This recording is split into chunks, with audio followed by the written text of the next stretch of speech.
Baiklah, rekan-rekan mahasiswa, selamat berjumpa. Materi kuliah kita governansi digital, ya, di mana pada pertemuan pertama kita sudah menjelaskan beberapa hal tentang mengapa kita sekarang ini berada di dalam elektronik digital, termasuk juga di dalam melakukan pengaturan-pengaturan bidang organisasi dan pelayanan publik, ya. Itulah sebabnya karena kita berada di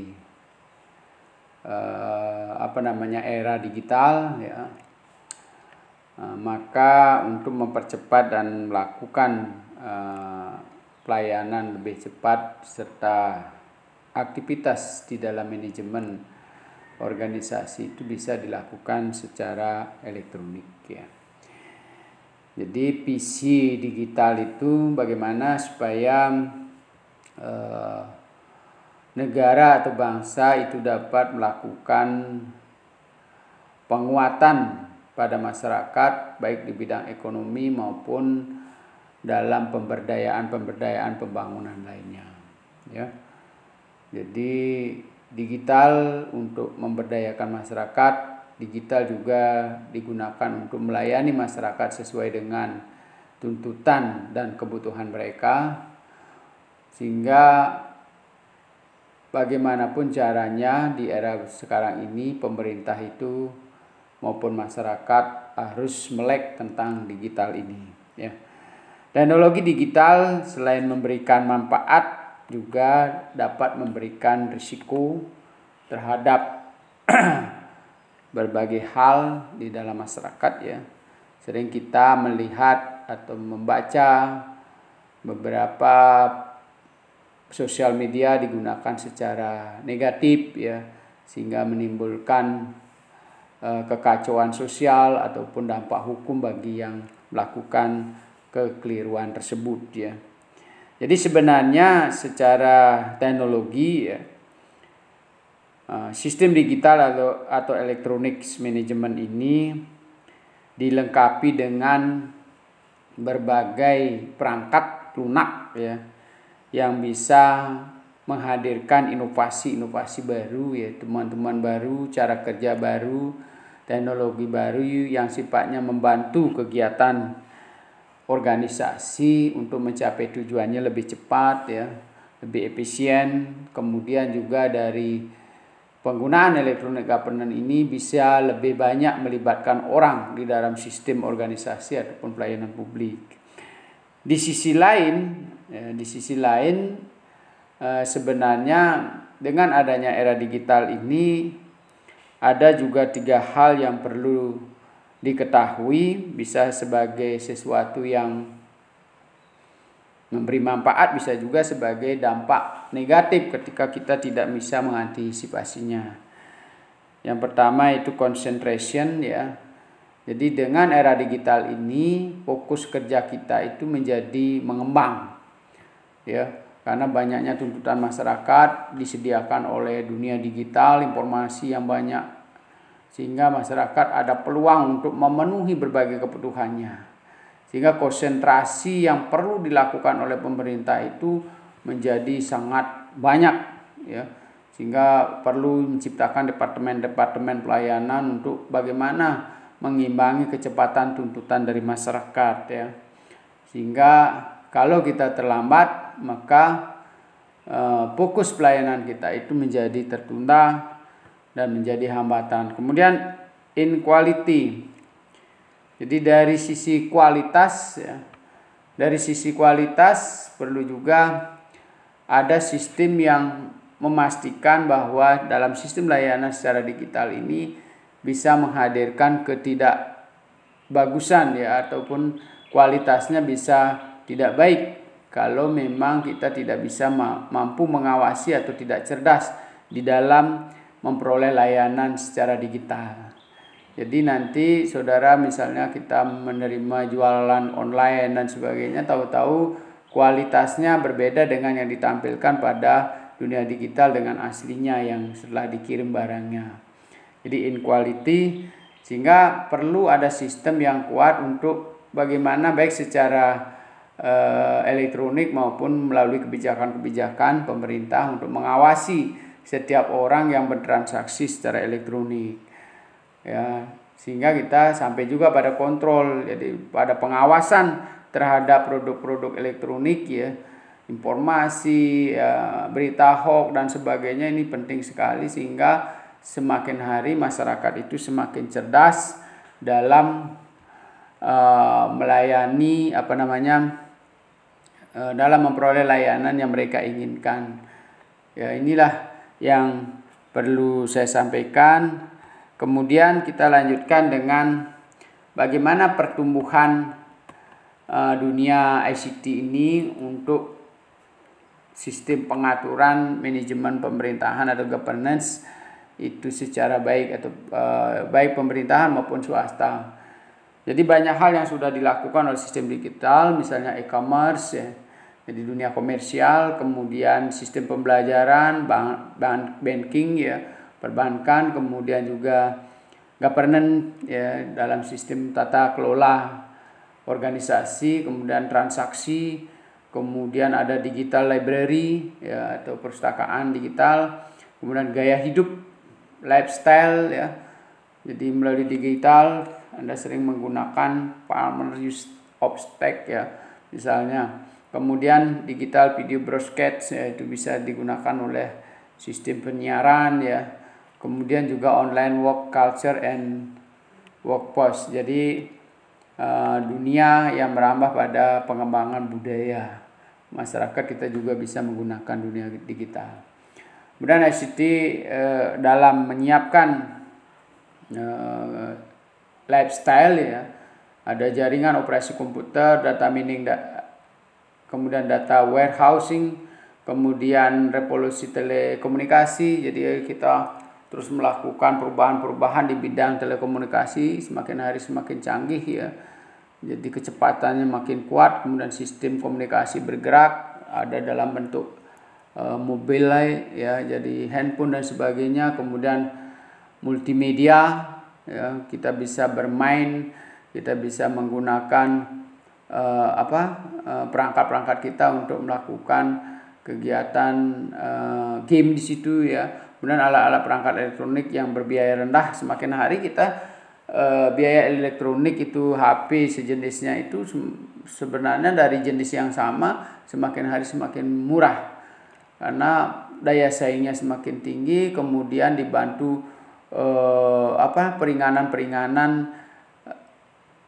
sistem di situ, sehingga tidak perlu seperti awal keluarnya terlalu mahal karena tidak dibantu oleh sistem-sistem yang lebih ringan yang bisa membuat masyarakat itu ataupun sistem layanan itu makin cepat ya.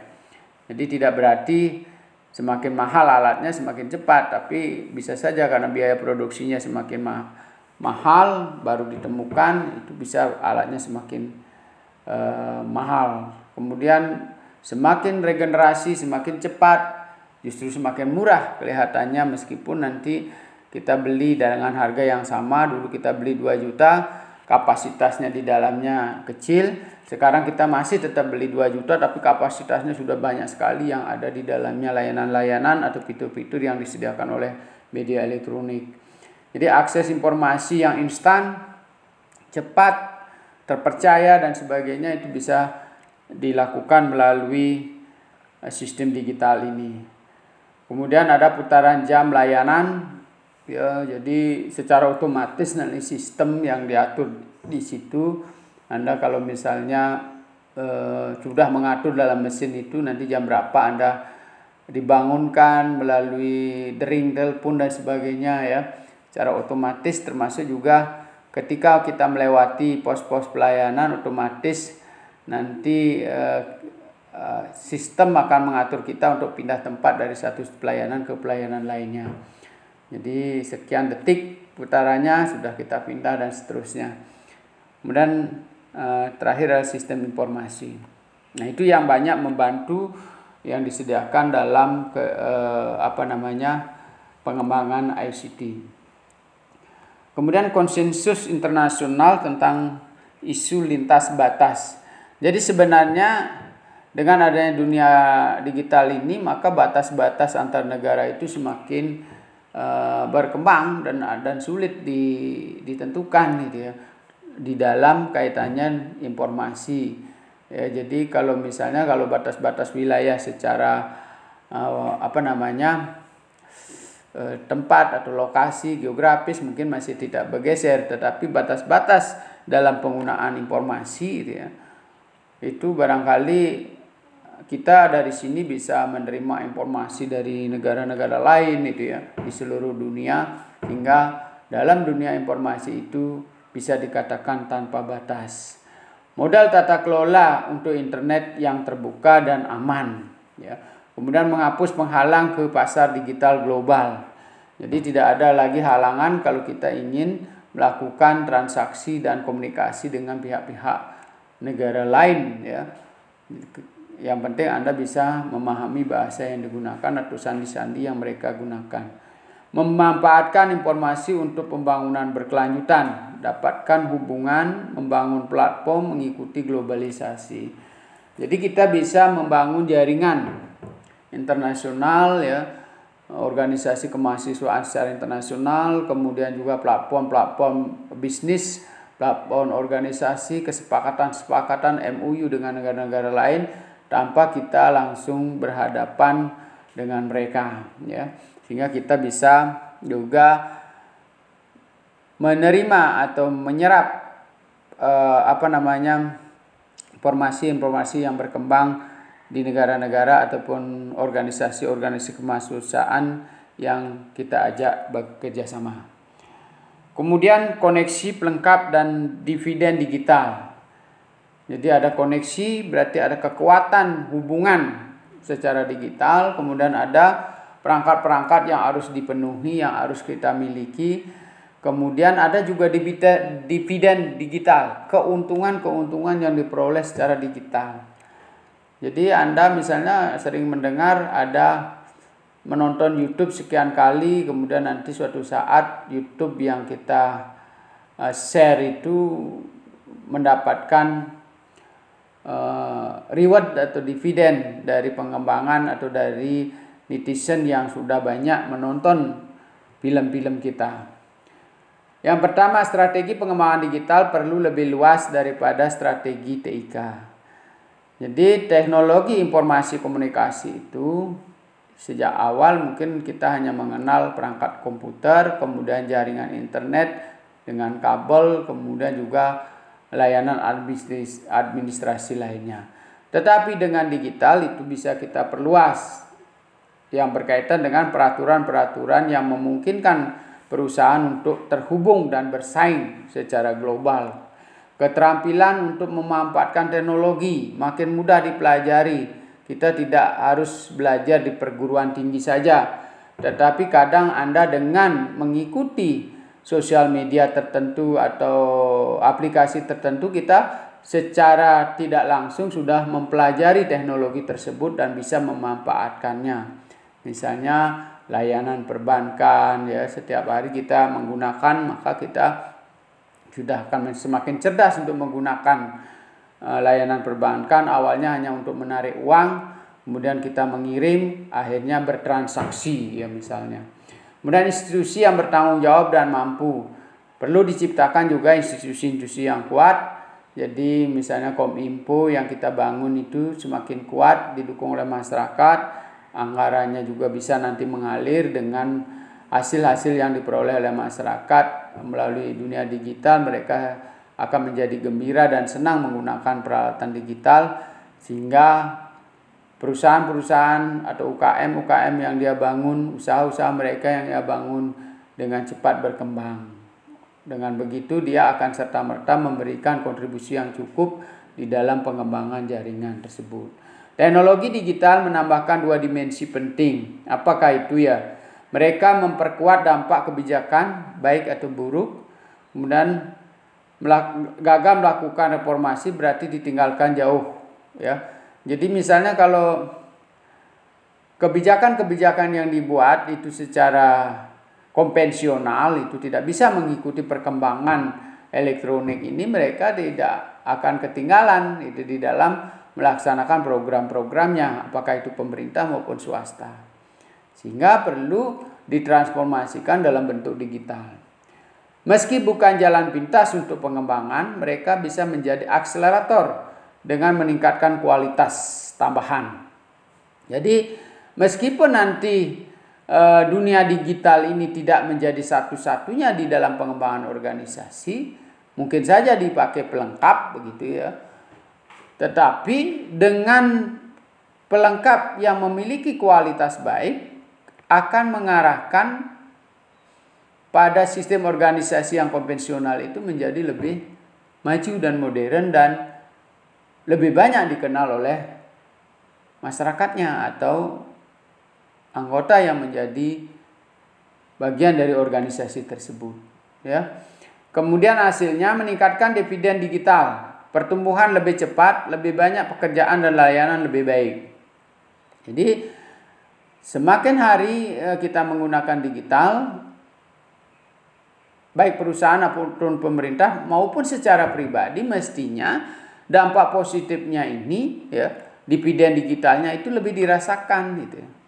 Jadi meskipun Anda secara pribadi menggunakan secara digital alat-alat elektronik yang sekarang ini sosial media, kemudian aplikasi-aplikasi lainnya, kalau Anda sudah merasakan lebih mudah mengerjakan, lebih efisien, bisa menghemat waktu, anggaran, termasuk juga pemikiran saudara. Itulah dividen yang kita peroleh. Jika dari menghemat waktu itu, banyak orang yang sekarang ini yang bisa memanfaatkan di sistem elektronik ini, dia akan bisa mengerjakan banyak pekerjaan dalam satu kurun waktu tertentu. Ya, jadi misalnya dalam kondisi di rumah sambil masak, kita bisa men-share dagangannya, di-share, kemudian ya masak dapat, kemudian pesanan dapat dan sebagainya. Kemudian juga membantu menciptakan lapangan kerja. Misalnya kita punya barang, kemudian membutuhkan kurir untuk mengirim, dia juga dapat pekerjaan dan seterusnya. Ya, inilah yang disebut dengan dividen digital. Ya, jadi bisa juga berupa uang, pengetahuan, juga penghematan-penghematan lain yang bisa kita dapatkan ya. Dari senang Anda menonton film, kemudian Anda share filmnya ya, atau Anda menciptakan film tersendiri berkaitan dengan hal-hal yang menarik, menghasilkan sesuatu. Bisa juga menghasilkan materi dari video kita. Nah, kemudian kita lanjutkan kembali. Jadi PC layanan yang sangat disukai orang akan lebih memilih untuk menggunakannya sambil memastikan bahwa mereka yang tidak dapat online diberi dukungan yang mereka butuhkan untuk melakukannya. Jadi sebenarnya PC digital ini adalah bagaimana membuat sistem layanan digital itu disukai, disenangi oleh orang banyak. Kemudian dengan senang hati dia menceritakan kepada teman-temannya yang tidak melek digital atau gagap teknologi untuk tertarik belajar juga bagaimana menggunakan teknologi ini. Tentunya yang Anda sampaikan nanti adalah terkait dengan manfaat-manfaat yang saudara-saudara dapatkan dari menggunakan atau memanfaatkan digital elektronik ini. Ya, misalnya di situ ada layanan tentang formulir web, ya, melontarkan formulir web. Kemudian self-service yang memungkinkan CRM. Jadi layanan secara mandiri. Apa yang kita inginkan? Apakah uang, berbelanja, apakah membeli alat, ya, atau informasi, atau tentang pendidikan, pengetahuan dan seterusnya. Web mengaktifkan aplikasi individual. Jadi yang mendorong orang-orang website yang disediakan untuk mendorong orang-orang terlibat di dalam sistem layanan kita. Kemudian ada istilahnya iOS, ya, aplikasi Android, ya, Anda yang sudah gunakan setiap hari. Kemudian ada formulir kontak, ya, kontak person di situ. Kemudian setelah disepakati, dicentang, Anda dikontak kembali, ya, secara otomatis atau setiap panggilan elektronik yang tidak terjawab secara langsung, mesin yang menjawab. Ya, kemudian Anda juga bisa menerapkan live chat di bawahnya. Nah, ketika misalnya kita menginformasikan sesuatu, terutama produk-produk yang kita ingin jual, di bawahnya ada live chat. Ya, ketika mereka sudah membeli, bagaimana menggunakannya, menemui kendala, kita langsung bisa chat terhadap orang-orang yang sudah bertransaksi dengan kita. Kemudian kita lihat perkembangan dari dunia internet, dari pengguna dunia internet, perkembangannya sangat luar biasa. Saya mengambil data dari tahun 95, kemudian dari 16 million menjadi tahun 2000 menjadi 350 million, ya, kemudian tahun 2005 menjadi 960 million, kemudian 2010 menjadi 2 billion, kemudian terus berkembang sangat pesat sekali. Jadi berlipat-lipat penggunaannya. Jika saat ini ada pemerintah atau pribadi yang tidak menggunakan e-government ini, tentu sangat disayangkan, sehingga nanti layanan-layanannya bersifat konvensional dan terbatas. Nah, seperti yang kita lihat sekarang ini, bagaimana pelayanan gaya lama atau konvensional tanpa dibantu oleh dunia digital. Tingginya volume panggilan telepon dan aktivitas tatap muka. Ya, padat tenaga kerja, informasi situs web bukan transaksional, hanya informasi. Ada website tapi masih informasi, tapi tidak ada tukar menukar informasi, ya. Tidak disediakan perjanjian-perjanjian, kontrak person dan sebagainya, tindakan selanjutnya dan sebagainya. Kemudian layanan hanya dapat diakses 5-9 kali. Jadi sudah jenuh, sudah habis waktunya. Kemudian yang melayani juga terbatas, ya. Kemudian catatan manual dan penjadwalan, penyerahan dokumen secara manual dan ongkos kirim secara manual. Kemudian ada jeda pelayanan dalam prosesnya. Jadi kalau digital habis ini dilewati langsung ke nomor berikutnya layanannya. Sama dengan kalau Anda mengerjakan soal-soal, begitu Anda mengerjakan nomor 1, otomatis pindah ke nomor 2. Begitu Anda lewat waktunya 1 menit untuk menjawab nomor 1, otomatis lewat ke nomor 2. Ini putaran jam yang seperti saya jelaskan tadi. Jadi Anda tidak bisa lagi berbalik untuk menjawab nomor 1 meskipun Anda belum menjawab, ya. Kemudian tidak ada pembaharuan pengembangan pelanggan. Jadi satu orang melayani 100 orang saja sudah jenuh sekali, ya. Tapi sekarang sangat dimungkinkan satu orang bisa melayani ribuan orang dalam satu hentakan tangan atau jari, ya. Nah, ini persoalan-persoalannya sangat berbeda, ya. Kemudian tidak ada garis depan dan bergabung dengan kecerdasan. Maksudnya tidak ada istilahnya itu di pembuka sebuah layanan digital itu, ya, sering kalau secara konvensional itu tidak nyambung dengan layanan-layanan lainnya, ya. Jadi ketika misalnya menjawab informasi di bagian istilahnya front office itu sering tidak nyambung, ya, atau terhenti pada satu meja tertentu, ya.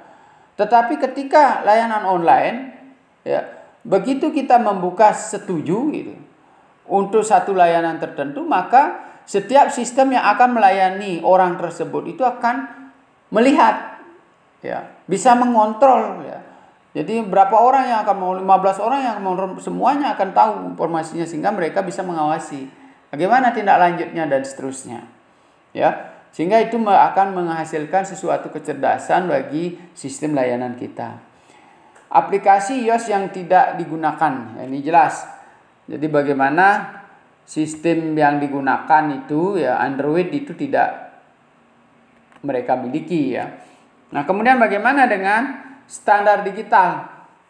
Ada proses otomatisasi, ada layanan self service, ya, end to end, ya. Ketika sudah kita mendapat layanan, ya, kalau tidak lanjut langsung berhenti sendiri, ya. Kalau lanjut berjalan berikut ke sistem berikutnya ya. Tidak hanya menyediakan formulir web yang dilakukan oleh back office ya. Kemudian dirancang untuk seluler. Proses dapat diakses dan dapat digunakan pada perangkat mobile ya. Jadi dimanapun kita berada. Penghapusan atau dual key in. Jadi informasi yang dikumpulkan dari proses layanan mandiri harus dipasangkan secara otomatis ke dalam sistem back office. Dan rincian yang diketahui tentang pelanggan yang pekerjaannya untuk transaksi saat ini dan masa depan. Jadi di situ kita bisa atur. Misalnya kalau email kita jumlahnya terbatas, drive Google kita terbatas jumlahnya. Nah, maka kita akan batasi waktu-waktu tertentu, apakah 3 bulan mereka akan terhapus sendiri atau 5 bulan dan seterusnya.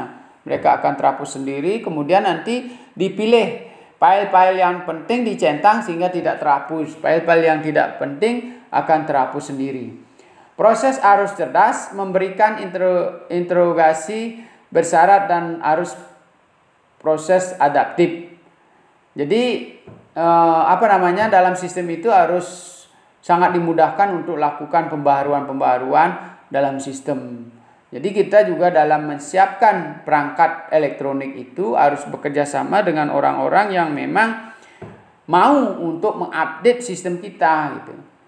Jangan nanti setiap kita mencari orang pihak ketiga lalu kita join dengan mereka untuk membentuk sistem, tahu-tahu 1 tahun kemudian mereka ketika kita mengupdate kita harus seperti beli baru lagi gitu. Ya. Jadi kita harus cerdas juga bekerja sama dengan pihak ketiga sehingga sistem kita itu semakin hari bisa diperbaiki, bisa diperbaharui. Pemeriksaan verifikasi otomatis. Bila diperlukan bukti tambahan ini harus dilakukan secara elektronik baik dengan lampiran gambar ya, kemudian verifikasi dengan sistem back office dengan sistem perangkat lunak berbasis risiko. Jadi misalnya kalau laporan keuangan kalau dibutuhkan lampiran nota ya, foto-foto kegiatan dan seterusnya harus disediakan. Dan di situ harus kuat ya, supaya bisa kita mengupload dengan cepat sistem itu sehingga laporan bisa diterima, dicek dan seterusnya. Didukung oleh fakta tata kelola perusahaan yang jelas. Nah, itu yang saya bilang tadi ya, pihak ketiga yang memang siap untuk memperbaiki sistem kita secara baik ya. Jadi update terus ya. Kemudian tadi sudah dijelaskan selain manfaat juga ada risiko. Bagaimana menghindari D by D ini atau digital by deception atau tipuan.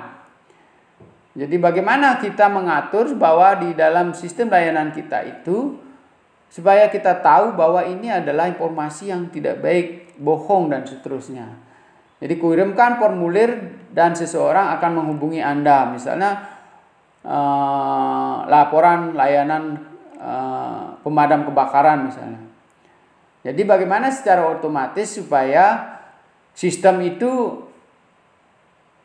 mencatat nomor telepon yang menelpon ya, kemudian juga nama. Ya, kalau tidak menyebutkan nama dan nomor teleponnya maka otomatis mesin akan memutus laporan tersebut ya. Jadi terus sistem juga bisa melacak di mana orang itu berada menelpon. Ya. Bila perlu secara digital juga bisa menampilkan gambar orang tersebut ya. Jadi dia hanya bisa masuk ketika menggunakan model layanan video call itu misalnya. Cetak formulir, tanda tangani lalu kirim kembali ke kami. Bisa juga begitu. Jadi begitu dia selesai memberikan laporan, kemudian tercetak formulirnya, ditandatangani, ya, dibubuhi nomor KTP dan seterusnya, ditandatangani, kemudian dipoto lagi, diupload ke situ, ke sistem yang sudah kita bangun. Kirimkan salinan asli dokumen Anda kepada kami. Kalau perlu ditambahkan, maka yang ditandatangani itu dikirimkan secara manual.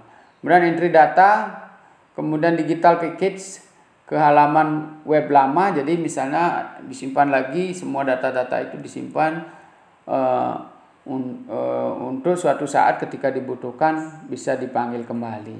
Web memungkinkan proses lebih cepat. Kemudian seperti digitalisasi ya bentuk fisik, kemudian tekstur dan sebagainya. Ya seperti misalnya kalau kita membutuhkan layanan seperti para pensiunan itu ya setiap bulan apakah dia masih artinya keberadaannya diketahui, dia harus menggambar dirinya dalam sebuah kamera ya. Jadi disuruh dalam mesin itu memerintah gerakkan kepala Anda ke kiri ke kanan. Nah setelah tepat dipercaya oleh mesin baru akan tercetak transaksinya. Dominasi informasi melalui transaksi, standar nilai digital untuk proses yang tidak dibaidi saat diluncurkan. Jadi misalnya kita menggunakan Google Map gitu misalnya, ketika misalnya kita tidak mempersiapkan DBID-nya ini, ya seperti tadi misalnya ada tanda tangan dan sebagainya, ketika kita tidak mempersiapkan maka ada nilai digital yang harus kita miliki. Kemudian digital berdampak luas. Space yang tidak beraturan dan mengatur ulang koleksi. Jadi bagaimana supaya dalam sistem itu mengatur setiap laporan-laporan yang sejenis gitu ya. Jadi misalnya di dalam sistem layanan pemerintahan ini keluhan, masuk keluhan semua datanya masuk ke kategori keluhan ya. Kemudian ada kategori bidang keuangan masuk ke situ ya. Kemudian ada juga apa istilahnya penampungan sampah-sampah informasi. Jadi di sana informasi-informasi yang sudah dibaca tapi tidak bermanfaat dimasukkan ke dalam sistem yang luas untuk menampung sampah-sampah tersebut ya. Kemudian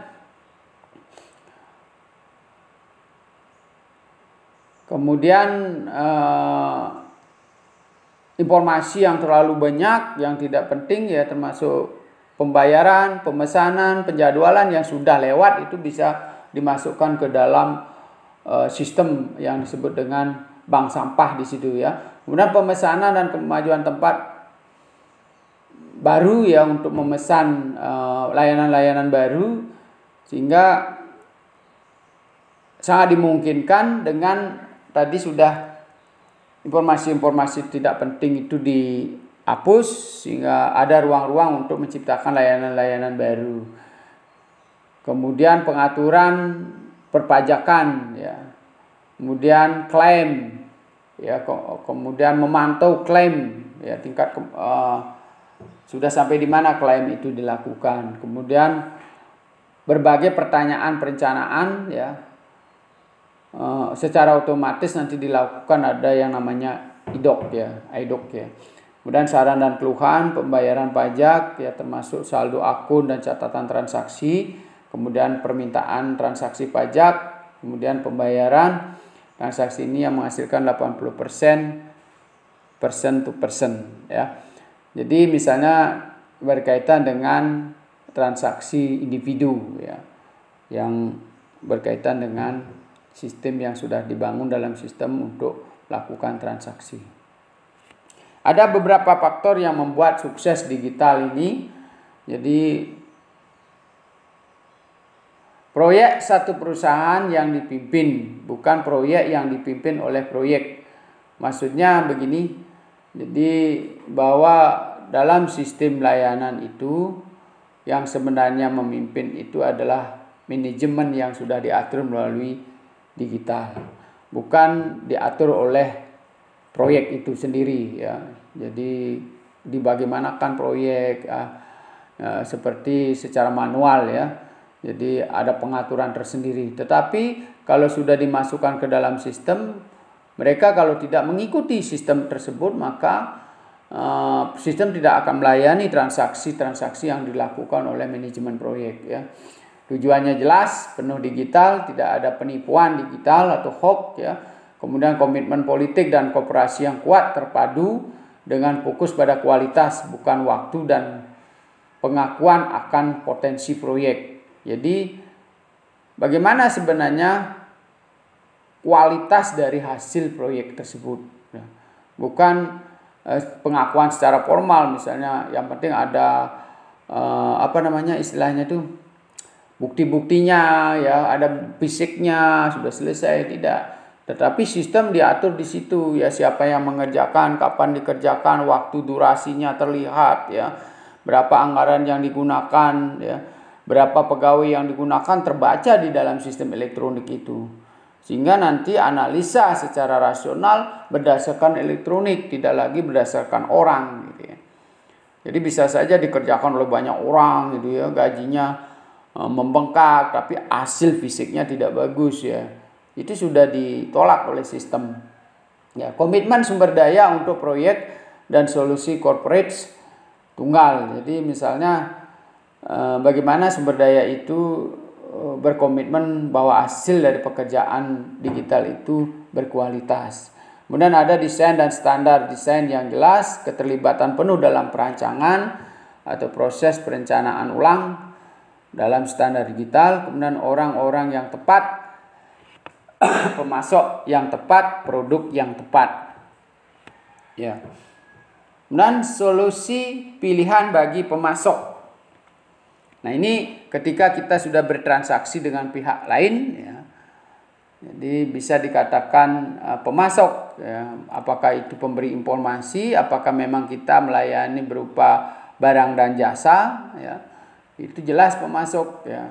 Pemasok dengan visi dan pemahaman bersama tentang D by D, ya, tentang D by D yang sudah saya jelaskan tadi, ya. Jadi apakah harus ada tanda tangan, apakah harus memfoto wajah dan seterusnya. Kemudian tidak ada CRM, Customer Relation Management, yang dikemas ulang.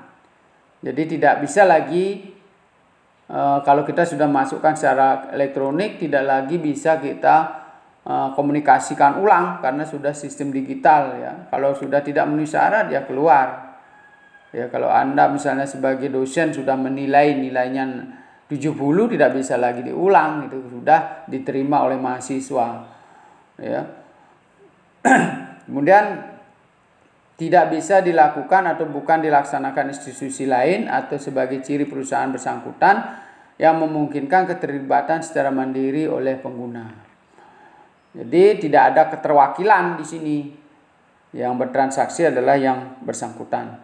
Kemudian tidak ada penjualan apa yang ingin dijual oleh pemasok tapi merupakan keputusan bersama. Jadi para pemasok tidak bisa memaksakan kehendaknya terhadap penerima transaksi ini. Jadi kalau disepakati kita terima, kalau tidak di-delete, ya, berarti pemasok tidak diterima oleh sistem. Sejumlah pemain besar mengaku produk mereka tidak mudah dipalsukan.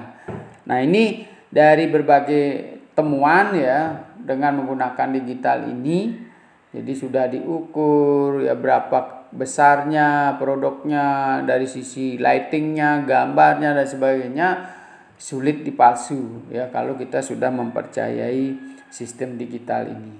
Solusi yang dibutuhkan adalah kuat, terjangkau, mudah beradaptasi, mudah digunakan.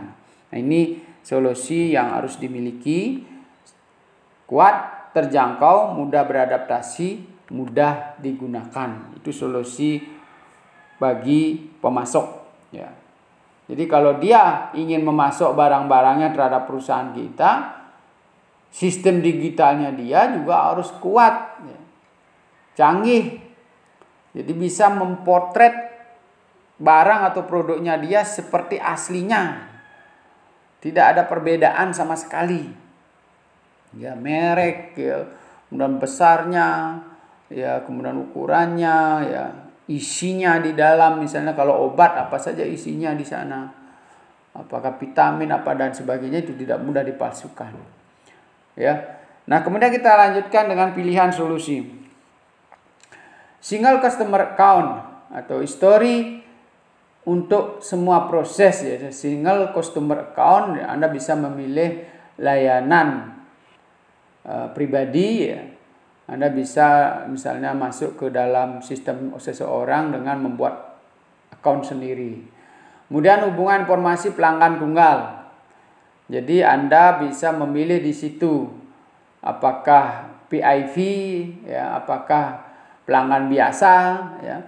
Sehingga kalau PIV kita berdering telepon kita atau email kita, maka kita yang pertama diambil.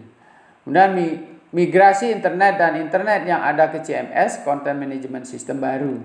Jadi sistem yang kita buat atau perangkat yang kita miliki dari orang per orang ini harus mudah migrasinya, ya, kuat sinyalnya, ya, kemudian juga tidak memerlukan RAM yang besar, ya.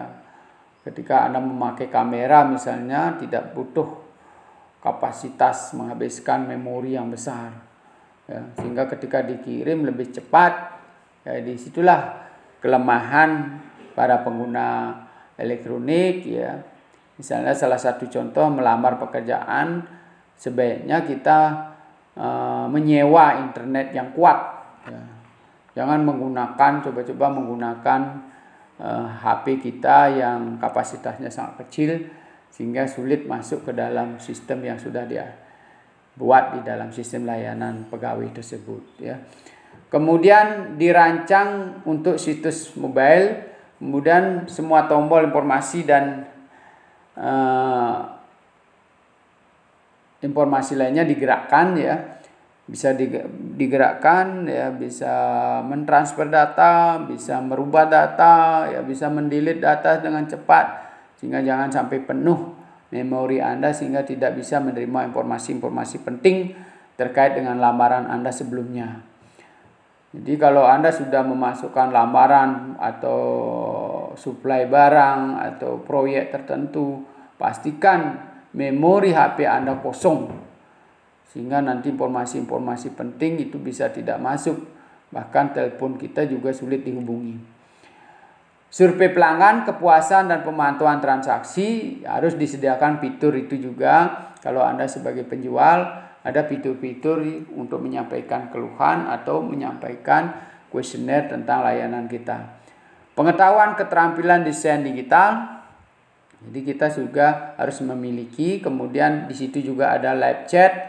Jadi di dalam sistem yang kita bangun juga bagaimana diberikan penjelasan atau buku panduan supaya orang-orang yang bertransaksi kita itu mudah belajar di situ. Bagaimana memasukkan produknya, bagaimana bersaing, bagaimana mengepak kemasannya dan sebagainya, bagaimana memotretnya, memasukkan kemana dan seterusnya, di situ ada buku panduannya. Kemudian customer service, ya ini juga yang saya jelaskan, ada sistem layanan asisten digital culture. Jadi apa yang diinginkan di dalam sistem kita untuk bekerja sama dengan orang lain dijelaskan di situ. Kemudian solusi contents atau omni channel untuk layanan digital online dan bantuan serupa. Jadi juga disediakan bantuan-bantuan lain. Kemudian manfaat dan output sepenuhnya digital, ya. Untuk transaksi besar hampir semua digital dan semua transaksi lainnya. Kemudian ada customer information, ya, atau asisten digital. Kemudian akses mobile ke layanan perangkat apapun. Jadi sistem yang kita bangun tidak memilih, ya, HP jenis apapun bisa masuk gitu, ya, lokasi dimanapun dia berada. Kemudian mengurangi transaksi tatap muka, peningkatan otomatisasi jelas. Kemudian open source. Jadi sistem pengembangan yang tidak dikoordinasi oleh suatu individu atau lembaga pusat tapi oleh pelaku-pelaku yang bekerja sama. Jadi kita membuat sistem. Jadi kalau Anda menyediakan sistem penjualan seperti misalnya Bukalapak gitu, ya. Jadi orang yang menjual dengan pembeli bisa bertransaksi langsung. Jadi kita di pihak dari manajemen Bukalapak tidak perlu campur tangan di situ. Dia hanya mencatat atau merekod dari transaksi-transaksi yang terjadi gitu, ya. Jadi mereka sistemnya menyambungkan atau mengelingkan antara customer dengan produsen, ya. Kemudian memungkinkan penyebaran layanan baru yang cepat. Kemudian mekanisme pengelolaan untuk pengembangan layanan yang sedang berjalan. Jadi yang sedang berjalan juga bisa dikembangkan, ya. Kemudian informasi pelanggan tatap muka, ya, hubungan langsung dengan pelanggan tunggal memberikan kualitas tinggi, kaya, kecerdasan untuk pelanggan, ya. Jadi kaya itu artinya disediakan berbagai fitur layanan. Jadi ketika misalnya mengalami kendala dengan cara ini, ada sistem lain yang membackup ya. Jadi terus begitu sehingga kita bisa tidak putus di dalam bertransaksi. Jadi bukan karena teknologi kita malah terhambat untuk melakukan teknologi, tetapi bagaimana caranya setiap sistem yang dibangun itu supaya mudah dimengerti dan setiap orang bisa mengoperasionalkan. Setiap HP jenis apapun ya bisa bertransaksi, yang penting dia menggunakan internet. Nah, inilah beberapa kemudahan dan latar belakang kenapa e-government atau digital government ini sangat penting untuk di era sekarang ini, baik oleh organisasi swasta maupun pemerintah. Demikianlah penjelasan pada pertemuan kali ini. Semoga rekan-rekan mahasiswa yang sudah mempraktikkan penggunaan digital ini, mari kita arahkan atau fokuskan penggunaan digital ini kepada arah-arah yang bermanfaat, yang berguna untuk mencerdaskan diri sendiri, mencerdaskan masyarakat, mengefisiensi waktu, dan meningkatkan ekonomi masyarakat. Terima kasih.